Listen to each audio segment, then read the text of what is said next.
Welcome to Reeldeemers, where we champion the B-sides, the offbeat, and the overlooked. Greg and I have worked in and around Hollywood, so we know just how hard it is to get a movie made. This is our space to celebrate cinematic misfits we hope you'll enjoy as much as we do. It's 2026, and a new Supergirl is upon us. To celebrate this occasion, we are revisiting the offbeat original. So strap on your cape and let's take flight with 1984's Supergirl.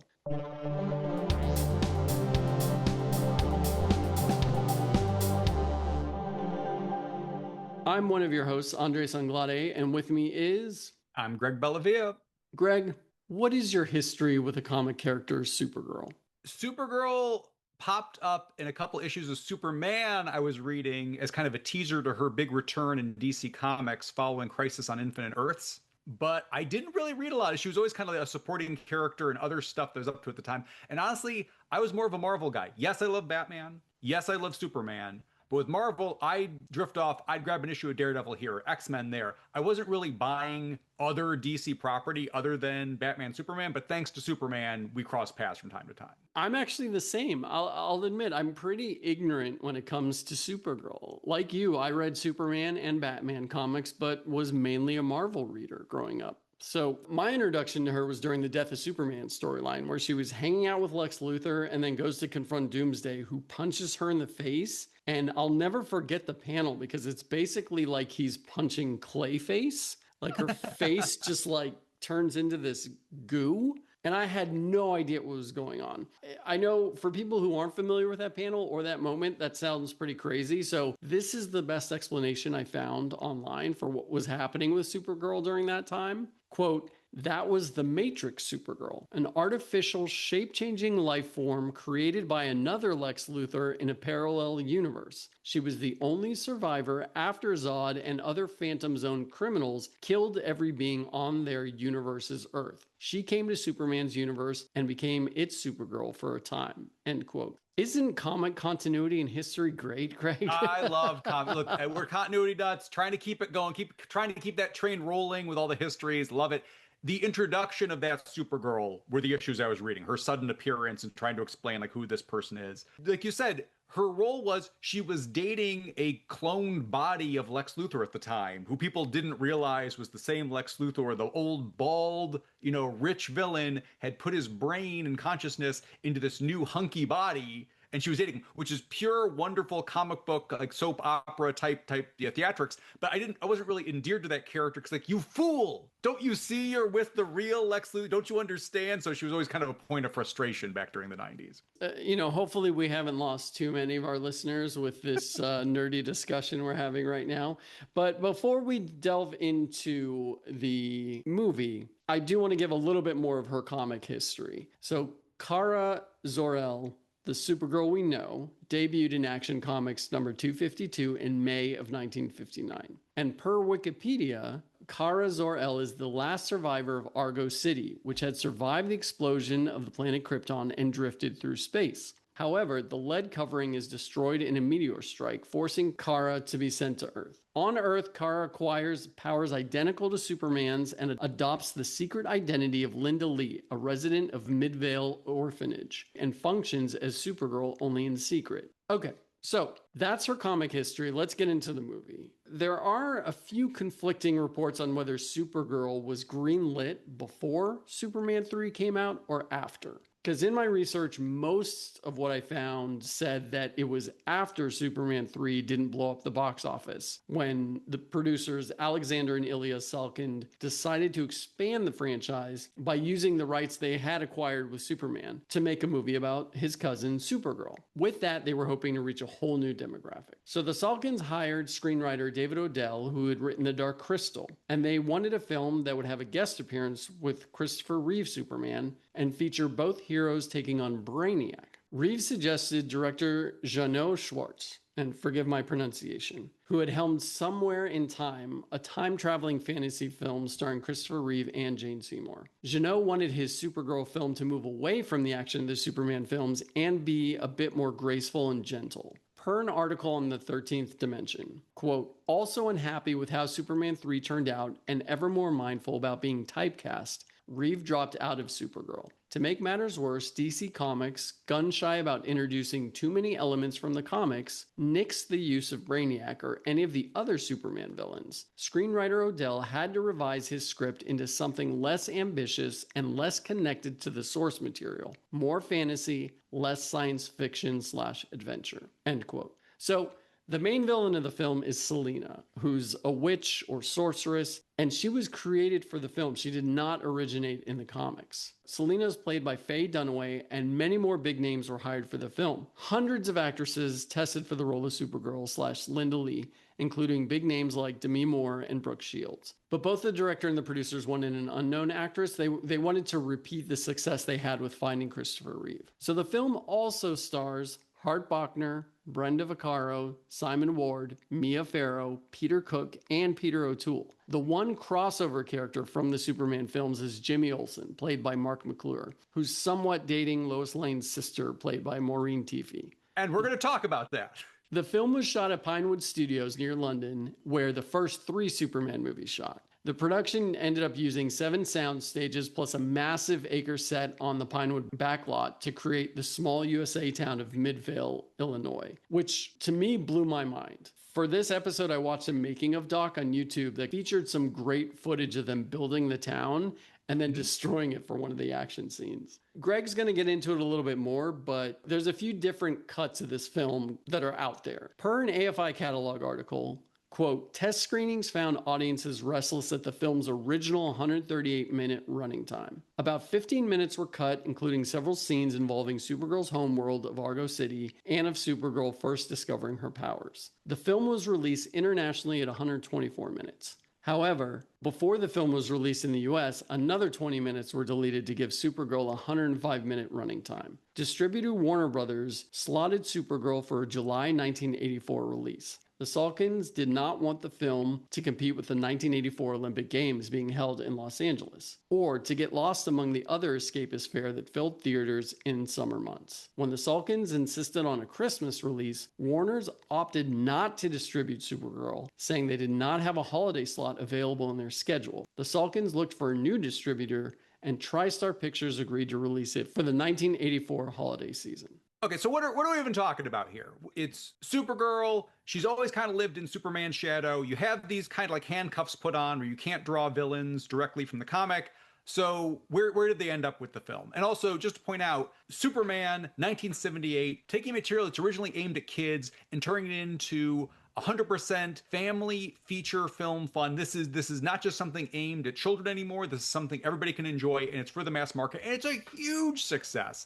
And I could say we did a family movie night of the OG Superman a couple weeks back, and it was a big hit because it still comes off epic. That doesn't mean that it's not dated, but there's still a ton to recommend it. So here we are, just a few years later, from 1978 to 1984, and the times have changed. So here's Supergirl. It's Supergirl and her family live in Argo City, which survived the Krypton explosion thanks to the efforts of Zoltar, who's kind of a scientist that sort of comes off like a wizard, just using the technology there. And while life is safe there, it's also very boring there. They have their daily lives. It's very insulated, it's very controlled. And Argos uses kind of like his powers around the city to just have art installations and just kind of like tide himself over. But you can tell he's chomping at the bit just for something greater, and finds a kindred spirit with Kara Zor-El. So stealing a power source that helps keep Argo City and its citizens alive, he loans it to Kara, and inadvertently it busts out of Argo City, putting everybody in mortal danger. So, okay, Zoltar, so strike one. Zoltar, racked with guilt, thinks he should be sent over to the Phantom Zone as punishment. Probably not the worst idea. And Kara Zor-El, feeling bad that she was a part of what just happened, zooms off in an experimental spaceship to Earth where this potent energy source has landed to try and rein things in. There, she will enlist in an all-girls school, taking on the cover secret identity of Linda Lee. She'll meet Lucy Lane, Lois Lane's sister. She will fall in love with a hunky gardener, and she will cross paths with an aspiring witch who will have happened upon this device and gained world-changing, dimension warping power. Is that a pretty good way of describing the bare bones of this? Yes. And listeners, if you are so confused right now, That's okay. Well, I think that's just to get down to brass tacks. Recently, we did an episode talking about Batman v Superman: Dawn of Justice and the different versions and where that landed and everything. Guys, I mean, go back, listen to the episode. We thought it was a good movie. Where you land, if it's good, great, wherever, it's a quality film.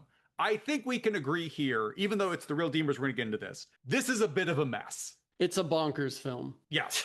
It's bonkers. It's funny because I think if you look at the different pieces, each piece I like by itself. I just don't think the pieces fit together. So you've got Kara Zor-El bored in Argo City with her mentor. All right, that's a cool plot. I think you could do something like that. You've survived the Kryptonian explosion, but here you are you're surviving, but you're not living, if that makes sense. I think you could do more with that. But it seems like Zoltar is the one that's really burned out. She just was more like wide-eyed and innocent. So I think you could have made her a little bit more like, ugh, I need to get out of here. Like that could have been part of her journey. That's a great idea. You have her on Earth in the girls' school. I love that. You have somebody, again, you get a bit of Clark Kent, Superman, having to deal with his powers as a young man. But that's just one scene. I think a whole movie dedicated to a younger superhero who's never been on Earth before, and kind of a comedy of errors, and them having to deal with like 80s bullies, which happens here. You can run with that. There's a lot you can do there. It was those moments when she felt more like a fish out of water. When she took on the Linda Lee alter ego is where the story really started hitting its stride for me. I agree 100%. And then you've got the big bad, Madame Selena, and it's her up against a magic, like sorceress. And, Superman is susceptible to magic. I mean, that's from the comics. So despite this kind of being invented for the film, that's not totally out of nowhere. Again, if you want to give this its own personality to get it away from the Christopher Reeve films, I don't hate that. I just feel like you take those three pillars, and I guess the fourth pillar being the romantic subplot, which we'll get into, I just don't think they work well together. So they're fun. They're fun by themselves, and that's why we're here talking about this today. I think this has an oddball kind of 80s kitschy charm to it. And again, we did a movie night here at our place, and we had a lot of fun with it. But I think a more streamlined version of this film could have taken each of those three major plot lines that we just detailed and kind of ran with those and built a whole movie around that pillar by itself. Yeah. And, I already said it. This is a bonkers movie, and I mean a good kind of bonkers. I wish I would have seen this at a midnight screening with a crowd. Yes. Or with a group of friends, not being entirely sober, whatever that means to you. Because to me, this is prime that kind of movie that's completely anchored by a fantastic Helen Slater performance and a deliciously over-the-top Faye Dunaway. Yes, Dunaway is chewing scenery wonderfully like there's no tomorrow, and that's exactly what this needs. It's high camp. But again, that's fun. That's fine. So look, I get why this wasn't a huge success. This was a first-time watch for me, and despite being a superhero-loving kid, because I remember my parents asking them about it and being just like horrified. Like, no, we're not renting that. So its reputation preceded it. Because they knew, had they seen it, or because they... I don't even think this. I think the reviews were so toxic that they were like, we're not interested in renting that. Now, loyal listeners, you may remember there's other times like with certain Bond films or certain other properties, I would fight hard, but they were so horrified by this one that I guess the looks on their faces convinced me not to argue any harder. And I've not seen it my whole life. I have seen it as a kid. I remembered it feeling very dark in terms of the tone, but also not very coherent. Yeah. I never connected with it. So I hadn't seen it since I was very little. Did you remember much? I actually didn't. It was kind of fun just watching and being like, why don't I remember any of this? And also just, again, with how crazy some elements are. I mean, there seems to be a lot of quote unquote, and then this happens in the film. Like, starting with the choice of, and Greg, I was going to ask you, if someone handed you a wand that allowed you to create anything out of your imagination, would you create a massive mosquito? I'm not going to, maybe not top 5, but I'm not going to rule out. Also, we don't know if in Argo City, if that thing would suck blood or not. Maybe it just flies around. Also, I like the idea of going back to the guys in the shop and being like, okay, what can you make for us? Okay, like a cat or a dog or an alien octopus? We could make a mosquito. All right. I guess we could run with that. That's cool. So. You know, and there are a lot of plot elements that I was very confused by. Selena's character is never really spelled out. So you don't know what her power set is when you're first introduced to her, and you don't really know what her motivation is. And then the same for the guy that's in her life, Nigel, and then also her sort of best friend. Yeah, best friend. I was going to say partner in crime, Bianca. Like, yeah, because unlike Lex Luthor, who has underlings, I guess one underling and a mistress, here Selena has somebody that she used to go to for counsel, but now that she has power, she doesn't need him anymore. But like she kind of needs his advice, but kind of doesn't need. So they've sort of this antagonistic relationship. And then just like as Andre said, partner in crime, she just has her friend hanging out with her. They're not really even their servant. They just talk to each other. Hey, what are we doing? Hey, what's that Supergirl up to? I like that relationship because it would have been easy to make her below her, but instead they just seemed like that could have been a Golden Girls spinoff. The two of them getting up into trouble. Yeah, that's actually a really good point. And they live in a defunct funhouse. There's a scene where they're having a party clearly full of very eccentric artists and people within the world of magic. Faye Dunaway is sitting on a black throne with horns, holding a green drink that has smoke coming out of it. It's a lot of moments like that, which I think you can enjoy for how out there they are. But I could see back in the 80s someone going to this expecting the same tone as the Reeves Superman films and going, what the hell is this? Yes. No, I agree. And again, like there's always something around the corner. And that's good. And that's entertaining. And I think that's why we're recommending it today, because it's like a buffet of fun stuff. Now, just like a buffet, maybe not everything deserves to be on the same plate, but we're going to put it there anyway. And it's going to kind of, I think you're going to, like, to your point, midnight screenings, movie night with friends, or family movie nights, which is where I kind of came in. Would you like to know the two largest topics of conversation during family movie night? Yes, I'm so curious. You'd mentioned you might do this, and I'm so excited right now. Okay. Family movie night topic number one. How long does Supergirl have to save Argo City? Because when she goes off on her mission, what do they say? If you don't get the Omega Hedron back, this will destroy our world. In days. Oh, yeah. In days. And listener, days are passing. So there's like we're getting like anxious, like Supergirl, get back on the mission, Argo City, you got to get back there. So our anxiety was almost through the roof towards the end of the film with like where like there was Andres, I swear to you, at the end of the film, there was even a debate about her going back to Argo City on if everybody was dead. You just see her going back to Argo City, and it's like, well, they might be dead, and I'm like, they're not dead. Wait, so one of your kids brought that up? Yeah. Well, they could all be dead in there. It's like the end of the movie isn't Supergirl triumphantly returning home, and her whole family's dead in Argo City. So, can I try to guess the second one? Yes. Was the debate about the fact that the Omega Hedron came from space and landed right next to Selena, but Supergirl came from the water? Okay, you know what? That's number three. We'll put that number three because Supergirl is entering from another dimension, whatever dimension Argo City escaped to get away from, Krypton exploding. Yeah, I think someone says it's like they're in inner space and they have to go to outer space, which still doesn't make any sense. We're in this dimension that this saved us from what I mean. They could have had a line that could have easily or semi-easily gotten us out of this. But yeah, she's in a spaceship and then she flies out of the water here on Earth, which is a little confusing, versus the magical device. It flies out of the sky.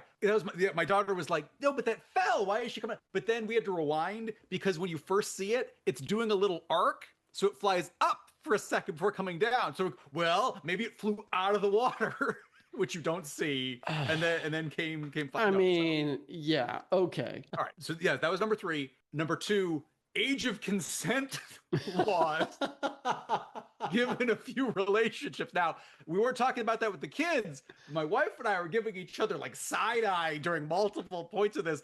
And then at one point, I'm like, well, Jimmy's here for Lucy. And my wife is like, Jimmy's here for Lucy. They're not together, are they? And I'm like, yeah, I'm pretty sure they're together. And she was like, and at the end of the movie when they're kissing each other, it's like Jimmy Olsen is canceled. What is happening here? And because they're in high school, right? It's like a private high school, or is it college? This is a good question. I don't know. I took it as high school. I was given the benefit of the doubt and going with college. We were clearly watching different movies where you were cringing, and I was just like, it's got to be college because otherwise I can't watch this. Am I on a list? Because I watched Supergirl 1984. And we should say that when Helen Slater got the role, she was 18. She turned 19 during shooting. Just quickly, that behind the scenes doc, they shot it live when she finds out she got the role, which was... Oh, that's awesome. Yeah, it was really cool to see. I'm sorry, I interrupted you. So you got Jimmy's relationship with Lois Lane's sister. And also, my wife was like, Lois is going to have a problem with this. Like, so she's probably going to punch him out like a deleted scene. And then, I guess we can get into this plot point. So Madame Selena has all these powers. She can do anything she wants.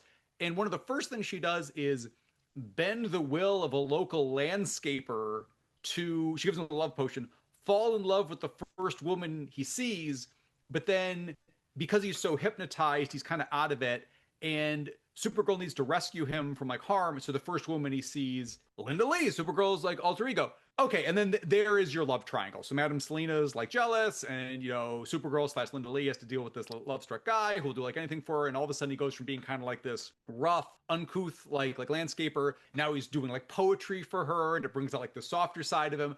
And again, it's just like, well, that in a vacuum, that's cute. And then you're juggling all these other elements that we brought up to this point. I guess where I'm going is, one, would you need a love potion to fall in love with Linda Lee or Supergirl? It's like, you get this gorgeous, just very, just energetic like person. And then for this love triangle, there's never any like passion from Madame Selena. It almost seems just like this arbitrary, like, I want that guy to fall in love with me. He does end up in her possession at some point, and you're right. They don't really pay that off with anything. He's kind of just there. Now, look, I have not seen the movie Obsession yet. It's doing extremely well at the box office right now. Greg, were you expecting a sort of similar plot for this Supergirl movie? Who knew this Supergirl movie would be so ahead of the times, And people say Argo City's like the back rooms, so it all works out. Now, I should clarify, all I know about the Obsession plot is that a teenage boy makes a wish for the popular girl to like him more than anyone else, and then she becomes obsessed with him. That's all I know. If you know more, don't spoil it. I'll see it soon. But having the gardener character played by Hart Bochner, we should mention, who everyone knows as Ellis from Die Hard. Again, it felt like it was just there because we needed a love interest. We got Lady Superman, so we got to put a love interest. I mean, it feels a little shoehorned in. He's doing fine work. I mean, just also, I feel like he's underrated. He also pops up in Nicholas Winding Refn's Too Old to Die Young. And I love, it's not the largest role, but he's awesome every time he pops up. Always glad to see him. Here comes my name drop. I worked with him on a pilot that didn't get picked up, but I got to work with him, and he was really cool. So glad to hear that. Big fan. So more work for them. They're fine here. Just that, I'd say out of everything happening in the movie, the love triangle is probably the part that I'm least interested in, and also feels the most half-baked out of anything else. So the movie came out and did not do well and was not well received. Slater told Yahoo Entertainment, quote, "It was a little bit hard that it didn't do well. But I also went on and did movies like Ruthless People and The Secret of My Success and City Slickers. So to me, it was a little bit like a free pass because I know Christopher Reeves struggled very much with too much of the icon on him. In that way, I feel I had a little more facility. But yeah, of course I wish it had done better," end quote. Which is interesting. Like sometimes people get typecast as something and they can never break out of that. And I think for her, again, she was also so young. So, she had the opportunity to sort of expand more roles that way too. Yep. No, that's a healthy way to view the experience. Yeah. Another alternate version I thought of is, what if by the time Supergirl lands on Earth, Madame Selena had already changed it to looking like something else? So her and the Kryptonians have been keeping an eye on Earth and follow, because she knows her cousin's here. Like she knows a few things about Earth, but when she lands, just everything's a little bit off. Take any two pillars of this story, and that's your movie. Trying to put all four of them together, that's where it's a little too busy. Yeah, I think that could work. It would be nice for her to explore Earth as it is first, and then because there's a moment where she wakes up in a field. Maybe at that point things have changed drastically that she could kind of be like, "What's going on?" What's one of her first interactions with the people of Earth? Oh. Yeah, we got to talk about that scene. So the first time she lands in a city or town, she's confronted by two truckers who basically want to take advantage of her. And Greg, if you saw someone who was wearing a costume or an outfit very much reminiscent of Superman's, and that someone said that they were Superman's cousin, and they just blew your friend across the street with their breath, would you really pull out a switchblade on them? I'm uncomfortable in this situation of people who can switchblade anybody, but I hear what you're saying. Yes, the first guy, understand why they probably don't believe her. Second guy, there is more than enough evidence to not continue with this at this point. I was so surprised. I'd be like, yeah, obviously I'd never be in that position.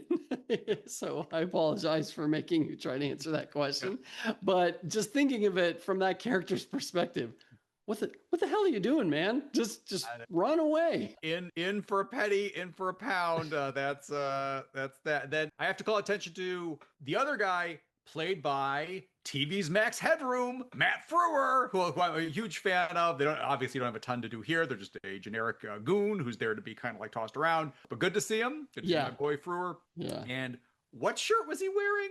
A&W Root Beer, who I'm sure was thrilled to have their product. Now, there's an A&W vending machine later in the film, and I could just envision the execs behind the scenes. Oh shit, we owed them 2 product placements. We only have 1. Where can we put the other one? Put it on the creep on the street. So I don't know how that one got by, but... it was very satisfying, though, when the switchblade guy was kicked and gets launched. But it's just like, it's, again, there's always something around the corner. Taken by itself, yes, entertaining, nice to see Supergirl taking down some scumbags. Sure, that's good. Is that the tone we want in this family-friendly? I just interesting to go, like, those guys to me are honestly more menacing than Madame Selena, because I don't even know what Madame Selena's plan is exactly. Yeah. Well, in that making of documentary, the director said that trucker scene is really important because Supergirl comes from a very utopian society where there's no crime, there's no violence. So this is her first time coming up against any sort of violence. It's also the moment where she goes from being an idealistic young girl to realizing the place where her cousin lives is not as idealistic as her hometown. I do feel that there's other ways you could have handled that. But you can see the director intent. Yes. Well, I guess if we can have a moment to talk about Schwartz, I think they're a fascinating director. I mean, they pitched the show Ironside, which for those of you that are younger, that was a like a cop show back in the day where Raymond Burr, famous for Perry Mason, played the character of Ironside. He's a character that had to use a wheelchair. So he created that. He directed a ton of Night Gallery, which is a show that Twilight Zone's Rod Serling was heavily involved in. And then he transitioned from a lot of TV work into films. So he has Extreme Close-Up, which is a screenplay by Michael Crichton. Jaws 2, the sequel to one of the biggest movies of all time. As Andreas mentioned earlier, Somewhere in Time, this very sweeping, romantic kind of time travel film. Here's Supergirl. And then a Greg Bellavia childhood favorite, Santa Claus the Movie, which I loved as a kid, and I have no idea how I would feel about it as an adult. Maybe that's a holiday watch for us at some point. But would you call them a journeyman? I don't know what title I put on them, but just very varied body of work. He did a movie called Bug, which is part kind of a killer bug movie, but then it transitions into a different type of horror movie at the halfway point. Big defender of that one, kind of a cult item, but that one gets a huge thumbs up for me. And, Jaws 2's no Jaws. Not exactly breaking news here on Reeldeemers. I still think it's pretty good, especially for trying to live up to something that size. I think it's got a lot to recommend it. So I don't know. I've always been a fan of theirs. This is an interesting one. I don't know if this is necessarily all their strengths, but I do think they had a very interesting career. Yeah, I saw a couple of clips from an episode of Michael Rosenbaum's podcast where he was interviewing Helen Slater, and apparently Jeannot directed a good amount of Smallville episodes. Yep, great. Yeah, that's great. It's good to see him kind of returning back to that world. But I would recommend to watch the making of doc. It's only, I think, about 48 minutes. It gives a good idea of filmmaking around that time. And It's also funny just because everyone is smoking in it. And people are sweaty, which you never see anymore. Like now, the actors and everyone has to look as good as they would on screen. But here, people just don't care. It has this certain charm about it, too. And especially after watching the film, I'm glad I watched it after the film because then you can really appreciate what went into making the sets. Like even again, that the whole Midvale town was completely built from scratch, and they do a great job of destroying it in one of the Yes. action Yep. scenes.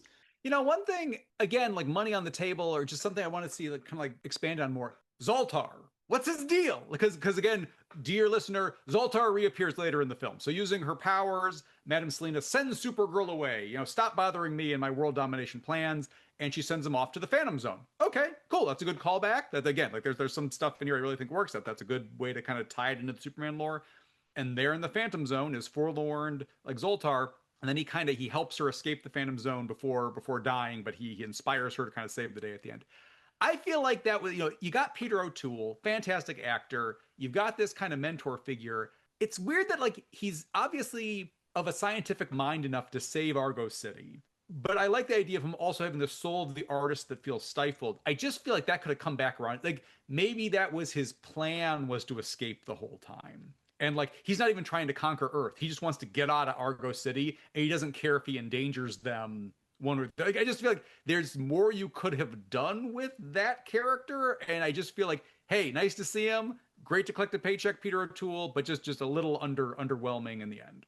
I agree with that. I think that's an awesome idea. If he sort of had that artist drive, right? When people are like, I need to get out of this small town and move to the big city to pursue my passions, sort of thing, not realizing that he would end up hurting them. I think that would have added a great level to this film. But man, Peter O'Toole, he's just so natural on screen. Also, my wife had the idea Nigel should have had, like, so Nigel, again, one of the people that's helping out Madame Selena, should have had a vital piece of information that Supergirl needed. That's why she goes undercover at the girls' school. She kind of just arbitrarily goes undercover at the girls' school, and Nigel just happens to be working there, so they run into each other. So it seemed like contractually, well, Supergirl's got this alter ego. We got to slip it in there. There you go. But just giving her a reason to be hanging out with all these younger girls. Yeah, and there's never a moment where that comes into conflict. There's a point where Nigel sort of suspects her because her brain was able to solve this crazy equation, but there's never that moment where someone figures out that secret identity. Nigel ends up getting caged by Selena, and that's when he finds out, like later. But by that point, where's the danger for Supergirl in that discovery? Yeah. I guess to take a second to get into the different versions. So, as Andrea said before, there was the theatrical version, there's your international version, and then there's director's cut. The theatrical was 105 minutes long. The international was 124 minutes, and then the director's cut was 138. So what are the big differences? This is kind of like the Three Bears with Goldilocks. The theatrical, too bare. Yes, they're cutting it back. You're losing too much meat and potatoes in between. If this movie already is trying to juggle too much at the same time, that one comes off really disjointed, so that's too much. But then the director's cut, that the bowl is way too hot because there's too much material in there. So where we land is at one point, Madame Selena is experimenting with her powers and she ends up like blasting like a chicken that she had in her refrigerator. Okay, it's cute.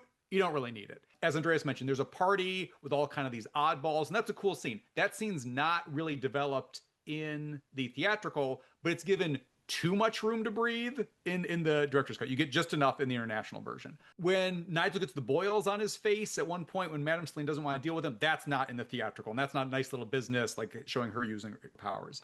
Plotting with Nigel to try and harness her powers, that's more fleshed out in the international and director's cut version. Honestly, the number 1 and 2 things that are in the director's cut that aren't present in the other ones are there's a little bit more with a bully. There's a school bully that Supergirl ends up dealing with. I feel like you get just enough in the international. That character's so one-dimensional. I don't need to hate them anymore. I already hate them, so more time isn't needed. And the biggest one is while they're caged by Madame Selena for speaking up, you've got Jimmy Olsen and Lucy Lane hanging in their cages, and they confess their love to one another. Oh, wow. Yeah, that is not in the version I saw. In the international version, when they kiss, the dimension goes back to, our dimension goes back to normal again. And they're like, wow, that was some kiss. And I was like, okay, that was a big kiss, but was there something there? That was their first kiss. So you don't get that in the, they really spelled that out in the director's cut, that they've had these unresolved feelings for each other. Then once they get out of the cages, that's their big moment to finally celebrate them liking each other. Hashtag Jimmy Olsen is canceled. Hashtag Jimmy Olsen is canceled. I kind of got that it was their first kiss because when they first meet up in the diner, it almost seems like they're sort of feeling things out, but it's obviously more spelled out in the director's cut. Now, the one thing in the director's cut that I think they could use in the other versions is when Kara gets to the Phantom Zone, she has a device on her wrist that helps her locate, you know, the magical artifact that she's after. And Zoltar, who's kind of out of it because time works differently in the Phantom Zone, sees her wrist and he was like, so long ago. And she goes, no, Zoltar, it's only been a few days and we only have a few days left. So it's the one part in the movie where it addresses the time being a little bit off. And that way, you know, my family wouldn't be so anxious about what was happening. So it's there, it's in the director's cut to throw away. You don't need it, but I would have liked that one to have been carried over. Did you let your kids know? I don't think I've told them yet. They couldn't sleep at all last night. They were so scared that the Argo City people were oh my God, I'm a monster. They're still walking around today thinking that Argo City's been destroyed. R.I.P. Argo City. I gotta go tell them. Hey, I gotta get off this podcast right now. But I think with a lot of our director's cuts, it's like, wow, the director's cut really fleshed it out. It's so much better. I mean, this was a huge cornerstone of our Batman v Superman conversation, where I do think it adds a star rating to it by fleshing stuff out. Honestly, here, international is the way to go. It gives you just enough. You don't need too much. Yes, cutting it down somewhat. I mean, losing like 15 minutes, that was the right call, but then they just kept going and going. At that point, you're either going to like this movie or not. There's no saving it by getting it under 2 hours. I watched the international version. That was the one that's available on HBO Max for me. So it sounds like I made the right call. Yes. But I do want to just go back to Selina for a second, because I was a little confused by her plan. Again, there was a lot of confusion. In the beginning, I didn't even know what Argo City was. I didn't know what was going on. It was never explained that it was a part of Krypton. I only know that bringing my previous Supergirl knowledge with me. But with Selina, her plan ultimately is to have world domination. And there's one moment, Greg, where I laughed out loud when a mountain just appears in Midvale with a massive castle at the top. There's a cut where we see goons in black motorcycle helmets, and we cut to Selina in her car being chauffeured through the town. And it's like a 1940s car, 30s even. I just was laughing. I was like, if your plan is world domination, why are you taking over Midvale? Go take the world. You're right, but later on they have the scene where it's her and Bianca, and they have a map. And it seems like her power is expanding exponentially. And again, okay, so I think you could show her playing with those powers, which leads me into, they make such a big point in Argo City when you first discover this technology that it can make things look alive that aren't really alive. It's just the appearance of like, and that never comes back into the story. And I think you could have used that for, one, Supergirl fighting a monster that she cannot defeat. And because she keeps throwing things at her. So at one point, it's like a possessed tractor that grabs like the Hart Bachner character. Then it's an invisible creature kind of stomping around the town. Then at the end, it's like this demon dragon looking thing that she's up against. And like her telling the thing, you have no power. You're not I think you could have had that. Flip side, what if Madame Selina had invented a guy to love her and he falls in love with Supergirl instead? And then at the end, he's not real either because he's just a construct. So I think you could have really played with that, and they don't do anything with that plot line. That would have been such a cool and heartbreaking moment in the end, to play with her feelings that way, knowing she's going back triumphantly to save her city, but with that added level of heartbreak. Oh, she would never trust Earth again. That gets her ready for the Zack Snyder verse, where she's dark Supergirl. But is there anything else you want to talk about before we get to categories? I think that's good. All right. What is the heart of the film? If you make enough money, they'll greenlight anything. Nice. No, I look. I'm glad there's a Supergirl movie. I'm glad there's a new Supergirl movie coming out. I'm all for representation across the board for everybody. That's great. This one was released on the merits of Superman 1 and 2 being awesome versus, hey, we've got the best Supergirl story to tell. Let's put that movie out there. Yeah. My heart of the film is I don't need my more famous and more experienced with the ways of Earth cousin to help. I can handle this on my own. Well done. Oh, why is Superman not in the movie? He's handling something in the galaxy.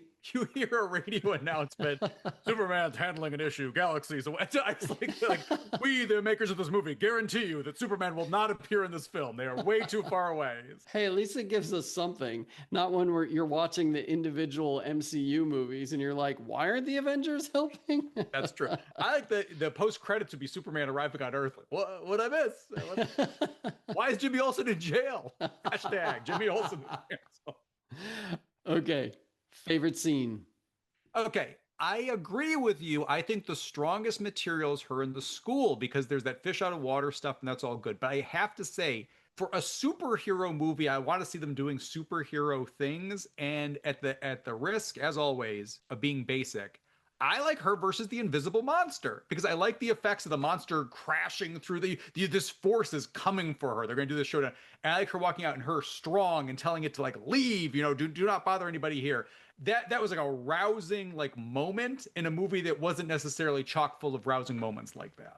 I'm with you. That's my yeah. That's my favorite scene too. It's so fun. I mean, you already mentioned it. Seeing this invisible force tearing through the forest in these awesome 80s miniatures that looks great. Yep. We haven't even said it, but Jerry Goldsmith does the score. The music in that scene is great. And the fight, at first I was like, okay, so she's fighting the air. She charges up a lamppost with lightning, and it's a clever way not to not reveal the monster for mystery reasons and for the budget. That's an old MST3K. I'm going to paraphrase, but a creature so hideously expensive we can't show it on screen. So. Hey, it works. It's both our favorite. It works. Yeah.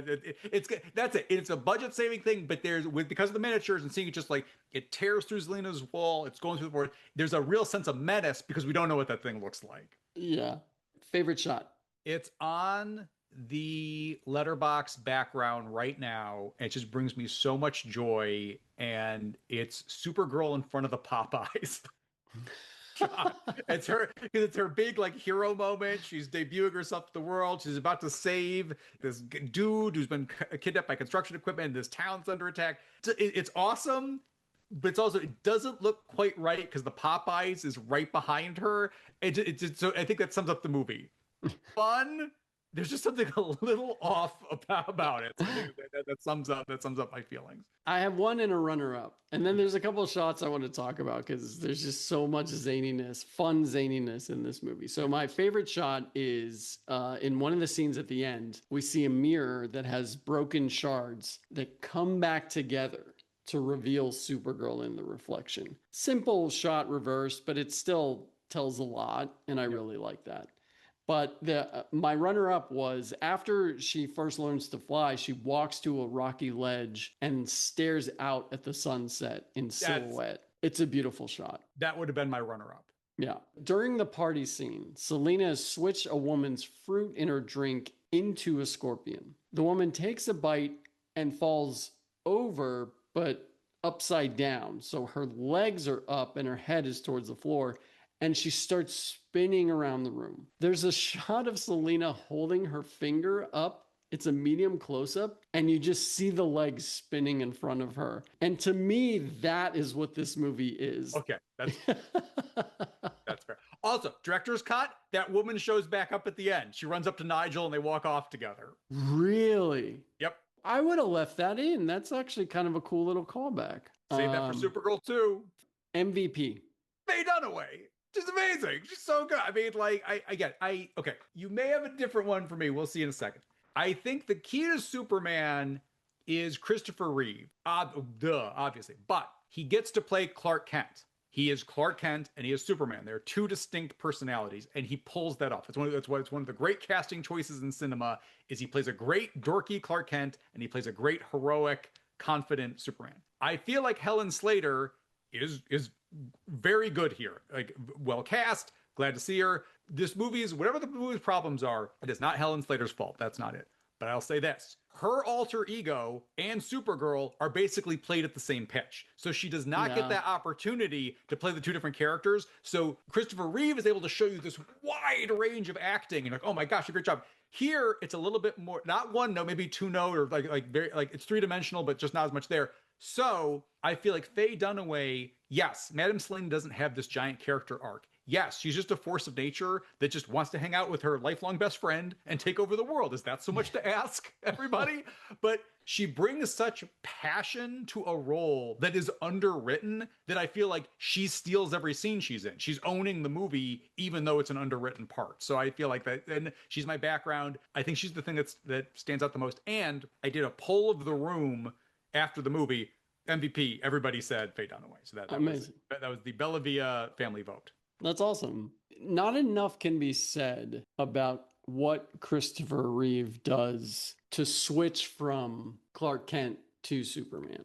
It's the voice, it's what he does with his body. And I did pick Helen Slater as the MVP. But you're right. I'll concede that she does not distinguish enough between Linda Lee and Supergirl. That being said, I think she's perfect casting for this version of Supergirl. Because to me, she does anchor the film. In a Yahoo article I read, quote, "It's definitely intimidating, especially since those actors were crazy talented and Academy Award winning. And Lawrence of Arabia, for goodness sake," Slater said. "I think part of the advantage of being 18 and turning 19 is that you don't really know to be totally freaked out because you're just so young. Like now, if it happened, I'd be more nervous," end quote. And that's the thing to me. She's 18 at this point. Thinking about me at 18, I wouldn't be able to do that. There's so much on her. And yeah, I guess there's so much to be said for having that, being that naive at that age where you just have this fearlessness that you can go do it. I really like her as Supergirl. But again, I'll agree with you. There's not enough distinction between the Linda Lee and Supergirl characters within the film. But I think that also says a lot about they don't do as much with the Linda Lee character as they should. Yep. Underrated element. Helen Slater as Linda Lee and Supergirl. Because that's the thing. I do think she does a good work here. I just feel like there's a very wacky movie happening around her. And she's up against, when I say scenery chewing, I don't mean that as an insult. That's fun. Because sometimes I want a really subtle performance. Great. Sometimes I want somebody going for the rafters. I mean, and I think for something like this, that's fine. So she's up against some bombastic action or weird comedy or Faye Dunaway doing her thing. And I feel like because she's so straight-laced and not able to show the range Christopher Reeve does, I think that can get lost in the shuffle. So I think she's doing a really good job here. But I have to call out, I love Peter Cook's Nigel. Again, he's not even the sidekick. He's like the secondary sidekick. But like his level of, I don't even know a better word for it. His level of bitchiness is like delicious. Like it's this very campy performance, but it's memorable. And like that could have been a nothing role. And he brings most to it. So he's a very strong runner-up. But no, I think Helen Slater does really strong work here, especially as a young performance, especially being so young in her career. So I'd give this category to her. My underrated element is Brenda Vaccaro's Bianca. She brings a brevity and fun quips that play off of Selena really well. I think it's a much needed dynamic for the Selena character because otherwise it would just be way too over the top. And I think Bianca brings it back down just enough because you still want Selena to be over the top. That's what makes it fun. But I think Bianca helps tether it a little bit. Well, that leads into, I think Bianca's having the most fun. I had a feeling you might go there. Yes. So if Faye Dunaway's going to get her flowers for MVP, I would also like to call out Brenda Vaccaro. And again, yes, she's along for the ride with her buddy. She doesn't even seem like she has world domination plan. She doesn't even like, okay, this is my best. Like Andreas, this is like if you were taking over the world, I'd be like, okay, let's do it. Great, cool, man. Like I'm really not. I'm along for the ride. If that's what you want to do, sweet. I like their undefined relationship, whatever that is. And again, to your point, they need somebody to bounce off of, and it's a different dynamic than what you get in Superman. So that's good. So it's like, okay, that's cool. They mix it up, and that's a plus. And that leads to my who is having the most fun. It's Faye Dunaway for me. It seems like we're just trading the names of all these last couple of categories. I mean, look, the intro of this character, she is at a picnic on grass with this crazy spread on a dead tiger rug outside on a picnic. That's amazing. As one does. As one does. But Greg, what was the deal with the coconut? So there's a moment where Supergirl saves Ethan from a construction tractor. Or no, this is no. This is later. This is when she saves him from the bumper cars. The bumper cars. But I do want to say the tractor scene is an awesome scene. You know, I should have mentioned it back in favorite scenes. I should have brought it up because it actually is a pretty, again, practical effects of destroying a town you built. Yeah. Looks great on screen. But Gang, we have to put a sound in here. How do we not talk about the bumper cars? I had it in my notes to mention it under favorite shot. The fact that she's flying him through the city. He's in a bumper car that it's the Chargers.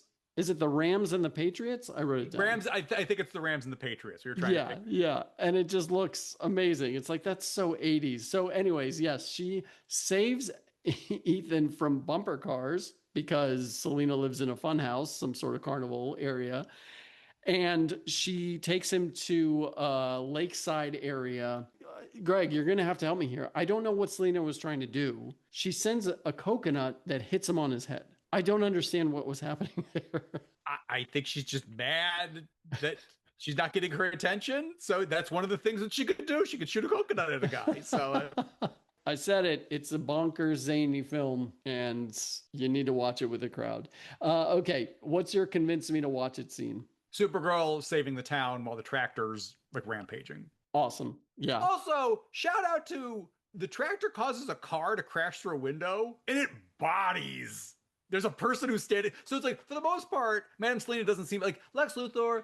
Gene Hackman's Lex Luthor will kill fucking anybody. He does not care. They make a big point. He's introduced killing somebody. He's going to blow up, the fault to send millions of people down. That guy, he's funny, but he's also murderous. Madame Selena, she doesn't seem like, yeah, don't get her in her way, but she's also not like bloodthirsty. She's not making like a big deal out of it. But during this rampage, this car goes through a window and that person ain't surviving. I'm not sure if you caught that shot. No, the one shot I remember is that the tractor goes through a gas station that has a massive big tire on the roof to advertise for the gas station. And when that gets hit, the tire rolls off the roof. The way it was shot, I was anticipating that taking out a couple of things, but it just sort of stops and falls over. Which I got excited. I was like, oh no, that's another thing that's going to start taking people out. But they don't really do anything with it. But no, that's probably, I think, I like our, versus the invisible thing. There's other stuff fun. But I think if you want to get people in, I think I'll give you an idea of just, Supergirl heroics, but also kind of the wackiness of the overall film. Yeah, that's a good one. For me, I would go with Supergirl learning to fly because the initial shots keep some trees and branches in the foreground to either help hide any wires or just add a little something extra before she takes off over the water. Then she's flying full force over the plains. There's it's very graceful and peaceful that she's realizing these powers she has. And it's almost like a dance in the air. And in that documentary, she said, a lot of the flying, a lot of the aerial ballet is with the arms more than anything. The actual technique they use in the making of the film is very restricting. And the one part of the body that you can use the most are the arms and the head. And you definitely see that in this scene. And it's cool because in the doc, there's great shots of how they're using pulleys and ropes to lift her. And again, it's cool to see how filmmaking was done back then. Yeah. T-shirt quote. So it would be you'd be seeing what I'm describing, but it is Nigel once he's been trapped. Oh, terrific. The old dangling in a cage routine. Pathetic, Selena. With an annoyed Nigel on the shirt. That's fun. Or my runner-up, Love That Chicken. And it'd be the scene of her in front of the Popeyes with the Love That Chicken. I never knew your love for Popeyes. This is It's new. just, okay, because the Marlboro cigarette product placement in Superman 2 is so burned into my memory that I love that she has her own crazy product placement of Popeyes in it. You know what? This is not a pizza and a Pepsi movie. This is an A&W root beer and Popeyes chicken movie. So Yes. My t-shirt quote is, you just see Supergirl and the quote says, "I am with you," which is actually spoken by Zoltar in the Phantom Zone, but I think it works. he'd want her to have it. Are there any Oscar nominations you would give? Best supporting actress, Faye Dunaway. Nice. Which is funny because she and Peter O'Toole were up for Razzies. If I really had to examine it, I could see how the Razzies would pick Faye Dunaway. I don't get Peter O'Toole. I'd flip it. I almost think because, Really? look, I love Lawrence Olivier. I love Peter O'Toole. I'm not trying to throw any shade, but I just don't think he's that well developed. Like Faye Dunaway can chew scenery, like everything. I feel he's a little subdued. Okay. So but I agree. I don't see how Dunaway could go up for the. Yeah, okay. It's over the top. It's 100% over the top. You want that in this movie. I don't need a grounded villain in Supergirl. For me, I would nominate Jerry Goldsmith for best score. Now, that being said, Okay. the theme is not as iconic as John Williams's score. Nothing really comes close to that. That's why a lot of the more recent Superman films tend to borrow a lot from that score.